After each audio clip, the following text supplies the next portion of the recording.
میرے محترم بزرگوں، دوستو، عزیزو، 1857 کے اندر جنگ آزادی پھر سے ہوئی۔ حضرت حاجی امداد اللہ صاحب مہاجر مکی رحمۃ اللہ علیہ، حافظ ضامن صحیح صاحب، حضرت مولانا رشید احمد صاحب گنگوہی رحمۃ اللہ علیہ، مولانا محمد قاسم صاحب رحمۃ اللہ علیہ، ان لوگوں نے وہ جنگ لڑی۔ اس جنگ کے اندر ایک اچھا خاصا طبقہ شہید کر دیا گیا، چند افراد باقی رہ گئے۔ اب دو سوال پیدا ہوئے۔ ایک تو یہ، اب آزادی کے لیے آگے افراد کہاں سے آئیں گے؟ کیونکہ اس سرحد تک 1857 سے پہلے صرف علماء کرام نے اور چند ایسے اللہ والے مسلمانوں نے جو عالم نظر آتے تھے جنگ لڑی تھی، اس کے علاوہ کوئی نہیں تھا۔ اس کے بعد 1857 سے یہ فکر کی گئی، حضرت مولانا رشید احمد صاحب گنگوہی رحمۃ اللہ علیہ، حضرت مولانا قاسم صاحب نانوتوی رحمۃ اللہ علیہ، ان لوگوں نے دارالعلوم دیوبند کی 1866 کے اندر بنیاد رکھی۔ کس لیے؟ ایک تو ملک کو افراد مہیا ہوں گے جنگ آزادی میں لڑنے کے لیے، افراد نہیں ہیں، کہاں سے آئیں گے؟ ان افراد کی افراد سازی کے لیے دارالعلوم کا قیام ہوا، اور ساتھ ساتھ اس ملک میں بسنے والے مسلمانوں کے ایمان و اعمال کی حفاظت ہوگی، اس کے بسنے والے لوگوں کے ایمان و اعمال کی حفاظت ہوگی، ان کے دین و ایمان کی، ان کے شعائر اسلام کی حفاظت ہوگی۔ 1857 کی جنگ آزادی کے بعد اس ملک کے اندر یہ سوال پیدا ہوا کہ افراد کہاں سے آئیں گے، آگے کی جنگ کیسے لڑی جائے گی؟ ان افراد کو پیدا کرنے کے لیے ایک ادارے کا قیام آیا۔ وہ قیام عمل میں کیسے آیا؟ انگریز نے اعلان کر دیا، ہم کانوینٹ اسکول بنا رہے ہیں اور آپ کے بچوں کو پڑھائیں گے، کھانا کھلائیں گے، بستر بوریا دیں گے، کپڑا لتا دیں گے، اور تمہارے بچے کو بابو جی بنائیں گے۔ اب سوچئے، وہ مسلمان جس نے اس ملک کی آزادی کے لیے اپنی جان کو قربان کر دیا، اپنا خون بہا دیا، اب اسی کی نسل انگریز کی غلامی کے اندر پڑھنے کے لیے جائے تو کیسا لگے گا؟ اور ان کے پاس یہ سب دینے کے لیے سارے سہارے تھے، ان کے پاس ایسی حکومتیں تھیں کہ ان کی حکومت میں سورج غروب نہیں ہوتا تھا۔ ہندوستان میں غروب ہوا تو انگلینڈ میں نکل گیا، وہاں چھپا تو یہاں نکل گیا۔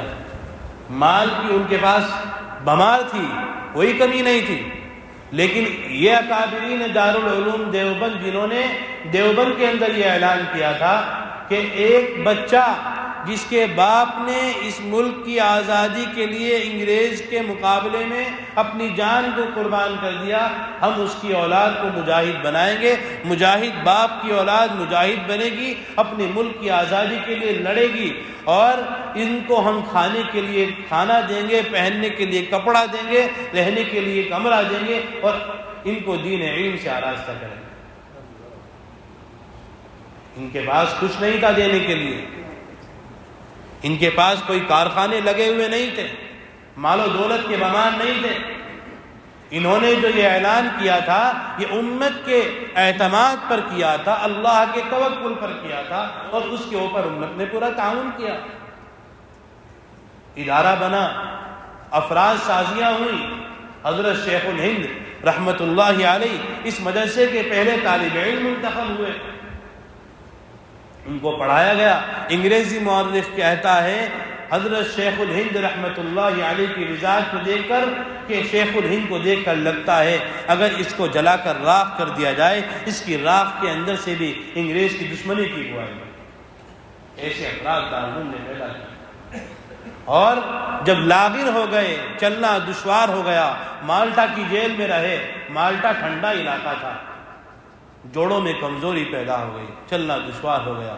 شاگردوں کو کہا مجھے بستر پر لٹاؤ، میری چارپائی کو اٹھاؤ اور لے کر چلو، میں ملک کے کونے کونے میں بسنے والے ہر انسان سے کہنا چاہتا ہوں کہ اس انگریز حکومت کی غلامی حرام ہے۔ اور ساتھ ساتھ 1857 پر آ کر حضرت شیخ الہند نے یہ اعلان کیا، اگر مسلمان یا علماء یہ سمجھیں کہ ہماری اکیلے کی قربانی سے ملک چل جائے گا، آزاد ہو جائے گا، نہیں ہو پائے گا۔ ہندو مسلم اتحاد کی ایک تحریک بنائی گئی، اس تحریک کے بعد کام شروع ہوا. حضرت شیخ الہند رحمۃ اللہ علیہ مالٹا کی جیل سے آئے. ان کو لینے کے لیے ممبئی پانی کے جہاز پر ایک لمبا جم غفیر گیا جس کے اندر گاندھی جی خود شریک ہے. ان حضرات نے جا کر حضرت کو وہاں سے لیا. حضرت وہاں سے تشریف لائے. اس کے بعد دارالعلوم کے اندر کام چلا کہ ہندو مسلم اتحاد کے ساتھ دوبارہ محنت شروع کی گئی.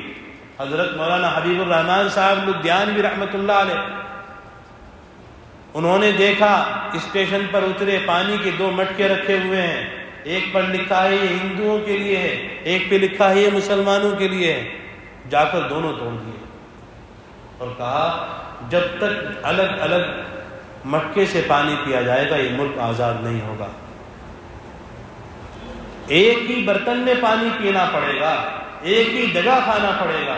حضرت مولانا سید حسین احمد مدنی رحمۃ اللہ علیہ کے ساتھ جیل میں رہنے والے بہت سے ہندو بھائی, حضرت کے اخلاق اتنے زبردست تھے, آنا چھوڑ دیا. حضرت نے پوچھا بھائی کہاں وہ لوگ آتے تھے, نہیں آ رہے ملنے کے لیے. تو انہوں نے کہلوایا حضرت سے جا کر کہہ دو آپ کے اخلاق کے سامنے ہمیں یہ خطرہ ہے کہ ہم مسلمان نہ ہو جائیں, ہم نہیں آئیں گے. اتنی محبت تھی, اتنا اتحاد و اتفاق تھا. دارالعلوم کا قیام ہوا, اس کے بعد آزادی قریب ہوئی. حضرت شیخ الہند مالٹا سے آئے. آنے کے بعد میدان عمل کے لیے کوئی کام نہیں تھا. 1919 کے اندر جمعیت علماء ہند کا قیام عمل میں آیا تاکہ حضرت آئیں گے تو اس پر کام ہوگا. امرتسر کے اندر ایک مسجد میں اس کی تشکیل ہوئی اور حضرت مفتی کفایت اللہ صاحب رحمۃ اللہ علیہ اس کے پہلے عارضی صدر منتخب ہوئے. پھر حضرت شیخ الہند تشریف لائے, مستقل آپ کو صدر منتخب کیا گیا. حضرت شیخ الہند رحمۃ اللہ علیہ نے پھر جمعیت علماء ہند کی تابع داری میں کام شروع کیا اور اس کا بنانے کے 2 مقصد تھے. ایک تو یہ کہ ملک کے اندر عملی طور پر ایک جماعت کی ضرورت تھی, دوسرا یہ کہ انگریز کے مقابلے میں سیاسی اعتبار سے کانگریس کا وجود اسی وقت آیا اور اسی وقت جمعیت علماء اس لیے بنائی گئی تاکہ اس ملک کے بسنے والے مسلمانوں کی طرف سے سیاسی جماعت کے سامنے ایک ترجمان کی حیثیت اختیار کر سکے. اس لیے جمعیت علماء ہند کو بنایا گیا. محنتیں ہوئیں. اس محنت کے بعد جب جا کر 1947 کے اندر یہ ملک آزاد ہوا. اس ملک کی آزادی کے اندر ہمارے آباء و اجداد کی بڑی قربانیاں ہیں اور وہ قربانیاں دینے کے بعد بھی آج ہم سے کہہ دیا جاتا ہے بزبان حال گویا یہ ملک کہتا ہے جب گلستان کوکوں کی ضرورت پڑی تو سب سے پہلے ہی گردن ہماری کٹی. آج کہتے ہیں ہم سے اہل چمن, یہ چمن ہے ہمارا تمہارا نہیں. یہ ملک ہمارا ملک ہے, ہمارے آباء و اجداد کا ملک ہے. اس کو ہمارے آباء و اجداد نے اپنے خون سے سینچا ہے, اپنی اولادوں کو قربان کیا ہے.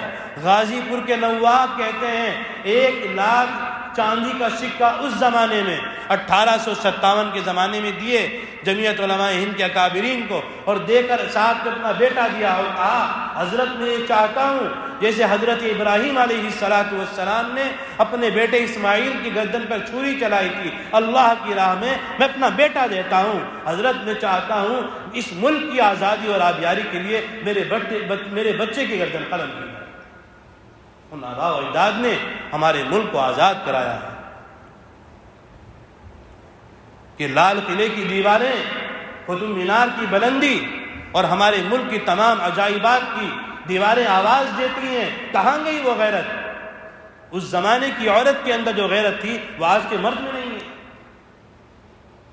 ان لوگوں نے اپنی جانوں کو ہتھیلیوں پر رکھ کر اس ملک کے لیے پیش کیا ہے. آج ہم اپنے ملک کی حفاظت بھی نہیں کر پا رہے. ہمارا یہ ملک ہمارے لیے سب سے بڑی دولت ہے. ہم اس ملک میں پیدا ہوئے ہیں, اس ملک کی خاک کے اندر شامل ہوں گے اور اس ملک کے اندر جئیں گے اور مریں گے. وہ لوگ تھے جنہوں نے ملک کو چھوڑا تھا اپنی شرائط پر, ہم نے اپنی مرضی سے اپنایا تھا. اپنی مرضی سے اپنانے کے بعد اس ملک کو سنوارا ہے. آج ان مسجدوں کو بند کرنے کی بات کی جاتی ہے جن سے ہندوستان کی آزادی کی تحریک چلی ہے. امرتسر کے اندر جمعیت علماء ہند کا قیام ایک مسجد کے اندر ہوا تھا. اگر ہندوستان کے اندر دارالعلوم دیوبند نہ ہوتا تو یہ ملک آزاد نہ ہوتا، غلامی اس کا مقدر ہوتی۔ حضرت گاندھی جی خود کہا کرتے تھے کہ دارالعلوم دیوبند کے بغیر ہندوستان کی آزادی کی تاریخ مکمل نہیں ہو سکتی۔ اس ملک کے اندر مسلمان کی خدمات ہیں۔ آج کسی مسلمان کی ٹوپی کو اچھال دیا جاتا ہے کسی بھی سڑک پر، کسی بھی سواری میں اس مسلمان کا قتل کر دیا جاتا ہے، کہیں پر بھی ان کی عمارات کو منہدم کر دیا جاتا ہے۔ گویا زبان حال سے ملک کے حال یہ کہتے ہیں، جب گلستہ پہ وقت پڑا تو خوں ہم نے دیا، جب بہار آئی تو کہتے ہیں کہ تیرا کام نہیں۔ یہ اس ملک کی حقیقت نہیں ہے۔ اور میرے محترم بزرگوں، دوستوں، عزیزوں، یہ ہماری ذمہ داری ہے، سب سے پہلی ذمہ داری۔ ایک مسلمان کو ہندوستان کی تاریخ کو پڑھنا اس لیے ضروری ہے کہ یہ ملک سب سے پہلے ہمارا ملک ہے۔ ایک مسلمان کو اس لیے تاریخ کو پڑھنے کی ضرورت ہے کہ قربانیاں ہمارے آبا و اجداد کی ہیں۔ باپ میرا مرا ہے، نغمے کوئی اور گائے گا؟ جب میرا باپ ہے تو بات تو میں ہی کروں گا اپنے باپ کی۔ آبا و اجداد کی قربانی ہمارے ہیں، اور گلہ ہم اوروں سے کریں گے کہ ہماری تاریخ کو نہیں کرتے۔ ہماری تاریخ کو ہم پڑھیں گے، ہماری تاریخ کو ہم بولیں گے، ہماری تاریخ کو ہم سنیں گے۔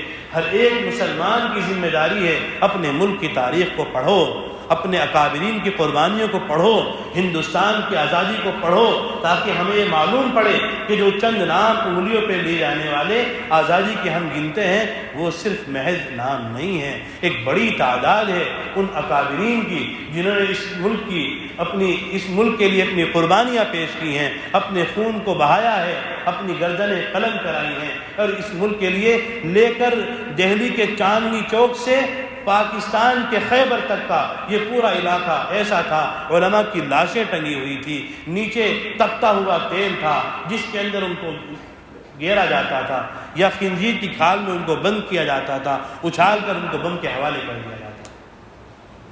ان قربانیوں کے بعد یہ ملک ہم تک پہنچا ہے۔ اس ملک کی حفاظت، اس کے آئین کی حفاظت ہماری ذمہ داری ہے۔ اپنے عمل سے، اپنی فکروں سے اس ملک کی حفاظت کرنا، اس ملک کے لیے اچھا سوچنا، اس کے امن کی دعا کرنا، اور اس کے اندر جتنے اچھا چاہنے والے ہر مذہب کے لوگ ہیں اللہ انہیں آباد کرے، اور جو لوگ فرقہ پرست ہیں اس ملک کو تباہ کر دینا چاہتے ہیں، اور ملک تباہی کی طرف چلا ہی جا رہا ہے۔ ہر انسان قرض میں ڈوبا ہے، اقتصادی حالات خراب سے خراب تر ہوتے جا رہے ہیں، ملک کمزوری کی طرف چلا جا رہا ہے، چیزیں مہنگائی کی طرف جا رہی ہیں۔ یہ ملک کی تنزلی ہی تو ہے۔ اس کے اندر ہماری سب سے پہلی ذمہ داری ہے ملک سے محبت کرنا، دوسری ذمہ داری ہے ہر ایک اپنے مالی اعتبار سے تجارت بہتر سے بہتر کرے اور اپنے ملک کو مضبوط کرے، اور اپنے ملک کی تاریخ کو پڑھ کر اپنے اکابرین کو جانے، ان کو بولے، اور اپنی نسلوں کے اندر ایسے لوگ پیدا کرنے کی نیت کرے کہ جب کبھی بھی ملک کو ضرورت ہوگی، جیسے ہم تب سامنے آئے تھے ہم ہر حال میں سامنے آئیں گے، اور جیسے ہمارے بڑوں نے کر کے دکھایا تھا ہم ایسے ہی کریں گے۔ جس کو شاعر نے کہا ہے اسلام کی فطرت میں قدرت نے لچک دی ہے، اتنا ہی یہ ابھرے گا جتنا کہ دباؤ گے۔ اللہ تعالی ہم تمام کو اس ملک کی قدر کی توفیق عطا فرمائے۔ وآخر دعوانا الحمد للہ رب العالمین۔